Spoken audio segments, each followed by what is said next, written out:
Story 1. Am I the a-hole for not wanting my fiancée to dance to a love song dedicated to her late fiancé at our wedding? Before we met, my fiancée Kayla was engaged to a man she had dated for 3 years who perished in a traffic accident. I had never dated a woman who had that kind of loss before, so I've been learning as I go. But I've tried to respect that he will always be a part of her story, and I accepted her relationship with her late fiancé's parents with open arms. They stayed very close, and by the time we started dating, they were basically like a second set of parents to her. Kayla's real parents and her late fiancé's parents are all amazing people, so I consider myself pretty lucky to have 2 sets of great in-laws. Our wedding is coming up in May, and Kayla told me that after her father-daughter dance, she would like to have a second dance with her late fiancé's father to the tune Vanilla Twilight. She asked me if I was comfortable with that, and I didn't want to be that guy and say no, so I said yes. But really, it makes me uncomfortable that she would be dancing to a love song dedicated to another man at our wedding. I was happy to make space in our lives for his memory. A photo of him is on our mantel at home. We make it a point to commemorate his birthday, the anniversary of his death, and I feel like I'm understanding and supportive when she has bad days.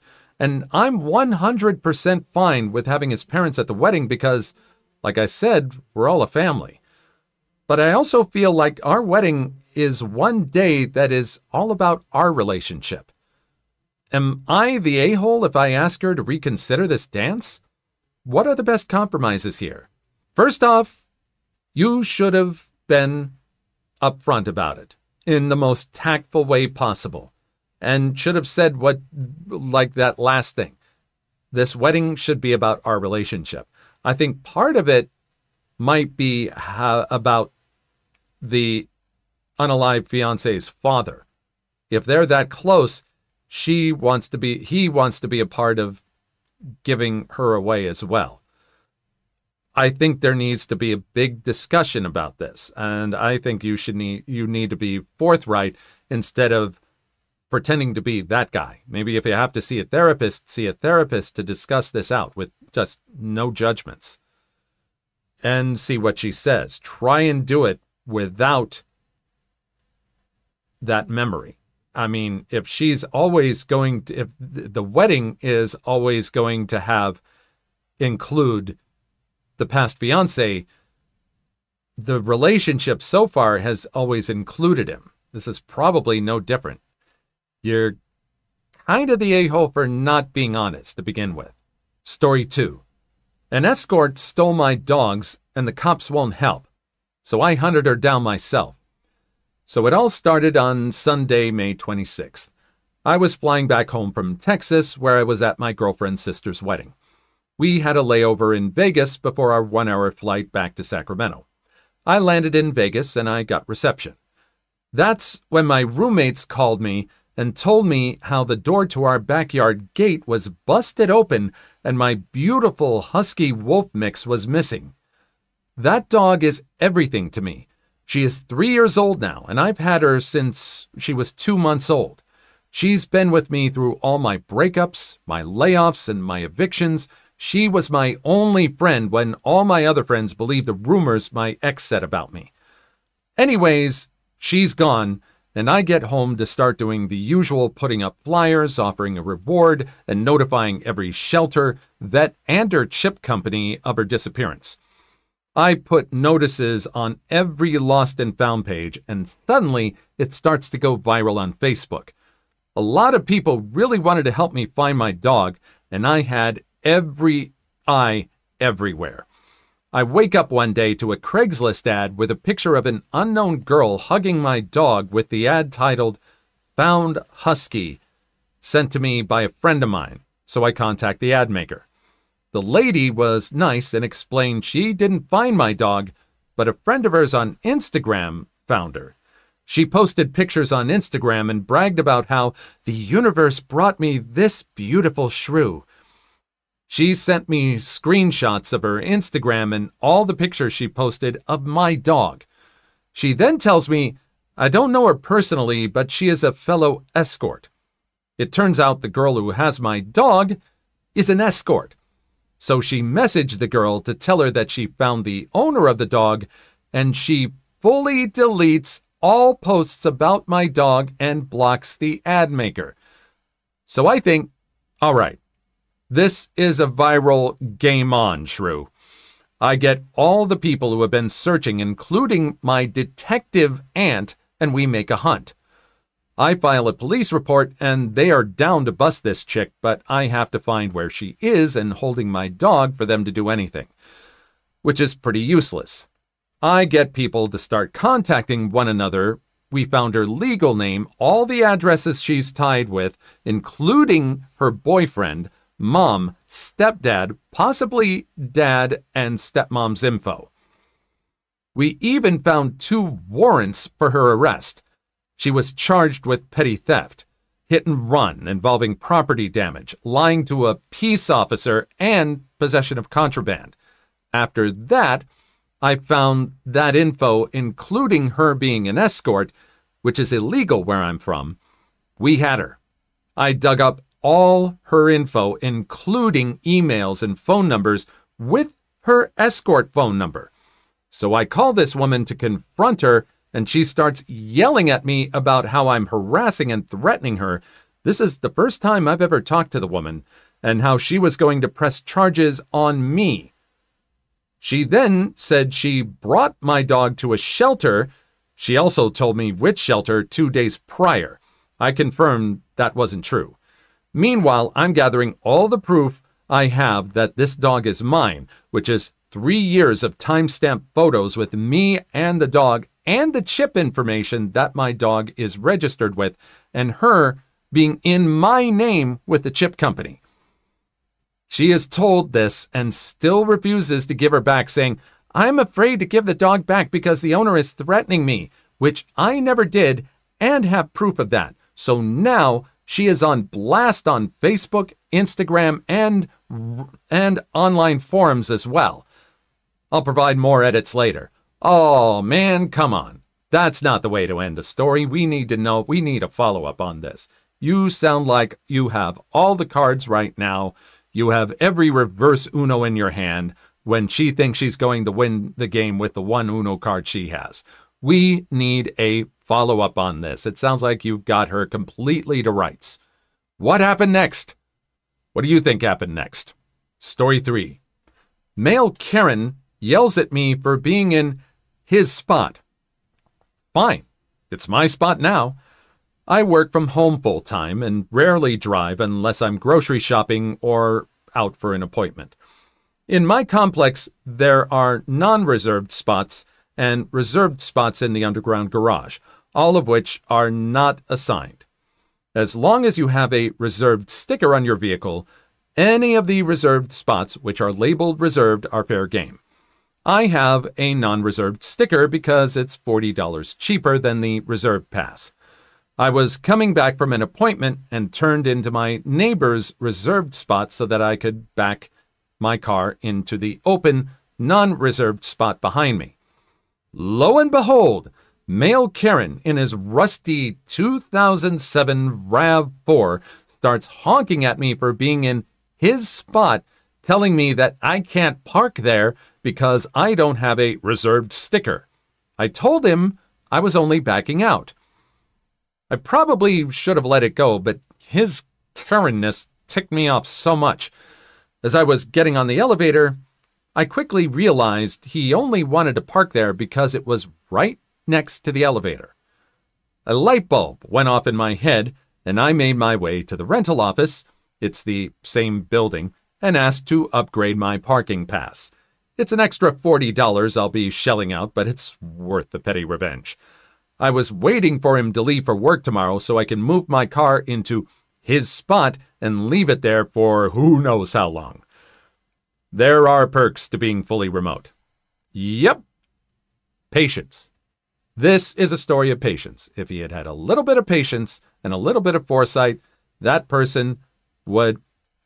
male Karen would have continued using his spot.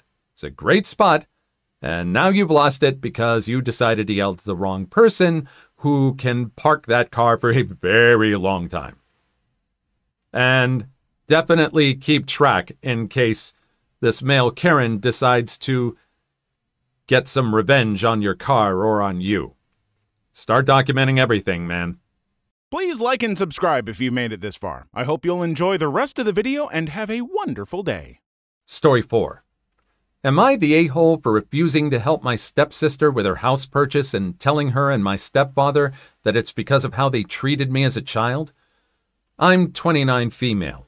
When I was about 10, my mom married my stepfather. I have an older brother, Luke, who was 15. My stepfather had Amy and Ada, who were 12 and 11. We didn't come from a privileged background. My mom was a minimum wage worker and my dad was absent. Our stepfather had a very good income.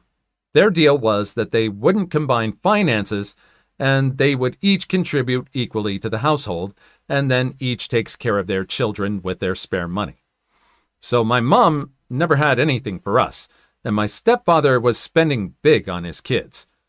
This included holidays, which Luke and I were excluded from. Stepfather would pay for Mom, but not for us. Luke and I also shared a room even though Amy and Ada had their own rooms, and we had a guest room because Stepfather insisted that he was paying more towards the house, so my mom's share would only get her one room for the kids. Luke and I were constantly teased for this situation by the three of them as we grew up. My mom always said that we should be thankful because if it wasn't for our stepfather, we would not be living in a nice home in a good neighborhood. Anyway, Luke and I became determined to be able to take care of ourselves so that we wouldn't need to take nonsense from anyone. We have both done quite well with our careers and finances, and we're in a very good place. Since turning 18 and moving out, my relationship with the three of them has been very limited. I wouldn't call us friends, but we can exist peacefully if we're in the same place. I visited my mom recently, and my stepfather mentioned that Amy wants to buy a house now that she's pregnant. He asked me if I'm able to help out a little with the deposit. The house is £500,000, and she needs a £150,000 deposit. She has £100,000 so far, $25,000 on her own, $25,000 from her mom, and $50,000 from stepfather. He was asking if Luke and I can help cover the extra £50,000, and he said he'd pay us back as part of the inheritance eventually. I said no. He insisted that Luke and I both own our own houses outright, and with our incomes, we should be able to help. I said whether or not we can is irrelevant. My answer is no. He reminded me that Luke and I each gave $10,000 to our cousin for buying a house as a gift. Amy is my sister, and he's offering to pay us back. I said that was our choice then. This is my choice now. He insisted that we should be willing to help out our family if we're able to. I replied back like how you helped me and Luke when we were kids. Everyone just went quiet when I said this. After a while, he said if we went back in time, he'd have done things differently, treated all four of us equally. I said, that's good of you, but doesn't make you entitled to my money now. He said he knows he's not entitled, that's why he's asking and promising to pay it back. I said the answer is still no. Not entitled to a loan either. My mom later told me I could have turned him down without being a jerkwad or bringing up childhood, which he already feels guilty about. Am I the a-hole? You're getting it out in the open. I think I don't know, really. I mean, it depends on how he's treating you now. Is he still teasing you about things back then? How about the two kids? Are they still teasing you about how they got treated fairly back then? It is, I don't know how he's asking. If he's demanding it, if he thinks he's entitled to it, then no, not the a-hole. If he's kind of asking about it, and if he's still willing to consider a loan, kind of. But he's willing to pay back with the inheritance? Like, that seems just kind of nebulous. Yeah, it just depends on him now. I really don't know how sorry he is for the way he treated you, but it sounds like you've got some issues you really need to bring out with this guy, and you need to talk them out. Really. Really get them out in the open. Story 5. My girlfriend passed away, and her family wants to claim all of my possessions. My girlfriend, 24 female, moved in with me, 26 male, 2 years ago. My apartment was fully furnished when she moved in, but we did buy a few things together, like small appliances, small furniture accents, etc. Even for those items, because I almost always did the actual purchasing, my personal cards and accounts, I can probably establish ownership in my favor, but I don't want to assume anything. Honestly, I don't care about those things. The biggest issue is that her family is trying to claim everything I own. It first started with them claiming that my girlfriend co-owned all of the belongings, so they were entitled to half. Now they want absolutely everything. They're also generally bad people. I don't want to call them trailer trash, but you get the idea. They don't work. The parents are alcoholics, and brothers are also alcoholics and substance addicts. They're openly treating the situation as an opportunity to get paid. I'm pretty sure they have no actual case, but I just want to know how seriously I should be taking this. I can't exactly afford a lawyer, but it would probably be less expensive than having to repurchase my entire life. So I've read everyone's response, and it seems like the unanimous consensus is to block them and try to move on with my life. So that's exactly what I'm going to do. A lot of people expressed concern for my personal safety and property/residence, which is not something I ever considered. It's disturbing to think about how common this behavior must be. Thankfully, I live about an hour away from them and my apartment is not accessible to the public, but I appreciate the concern. So, yeah, I would say set up some security cameras at least and set up some Ring accounts. Some Ring doorbells, excuse me. And I would say start saving up for a rainy day lawyer. Because if it doesn't work, if they find out who you are, and if they are really not letting this go, I think eventually you're going to have to lawyer up. But, stay safe and, stay off of social media. Never let them know where you are there. If they could probably track you there if they wanted to. Story 6. You're capping commissions on our most in-demand vehicles because you're not doing any extra work, so you shouldn't get extra money? Fine. Let's see how that works out for you. Back in 2014, I was selling cars. Ford specifically. For all those who aren't car buffs, both the Mustang and F-150 were getting ground-up redesigns for 2015. And Ford had just announced that there would be no Shelby Mustangs or Raptor F-150s for 2015.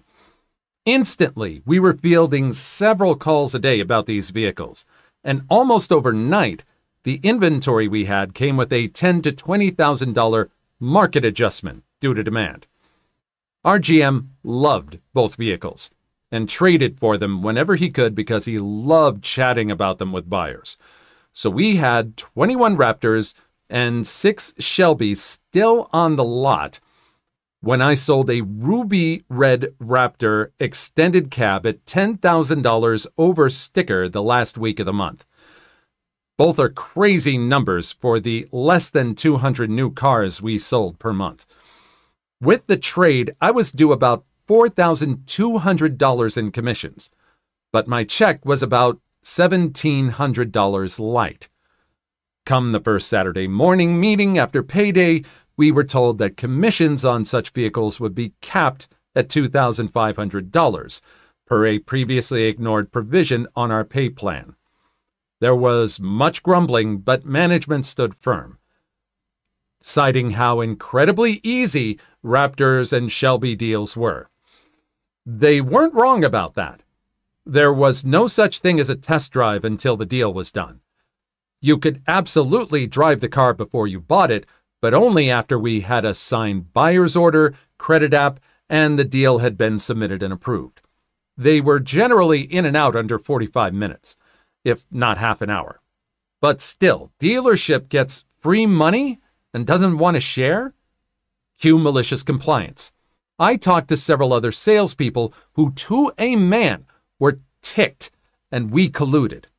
I whipped up a little Excel macro/widget that would take the invoice price and holdback, add in pack and whatnot, and spit out a sales price that would produce an exactly $2,500 commission. I sent it to every salesperson we had, and everyone used it. It took only 3 signed buyer's orders with seemingly arbitrary numbers for the desk to figure out what we were doing and to call another meeting. That meeting was basically management yelling at us and the entire sales staff calmly saying, "Remove the cap or you'll never see another signed buyer's order that exceeds it. Frack you." The cap was lifted 3 days earlier. Perfect. Know your worth, work together, and basically tell them you need us more than, it's like, yeah, you need us more than we need you. So we're going to keep doing what we're doing, and we're going to work together. It's all you can do just to not get a tear over it. It's just beautiful. You work together. You're able to get them to pay what you're owed. Please leave your story in the comments. I would love to make a video on them in the future. Also, don't forget to like and subscribe.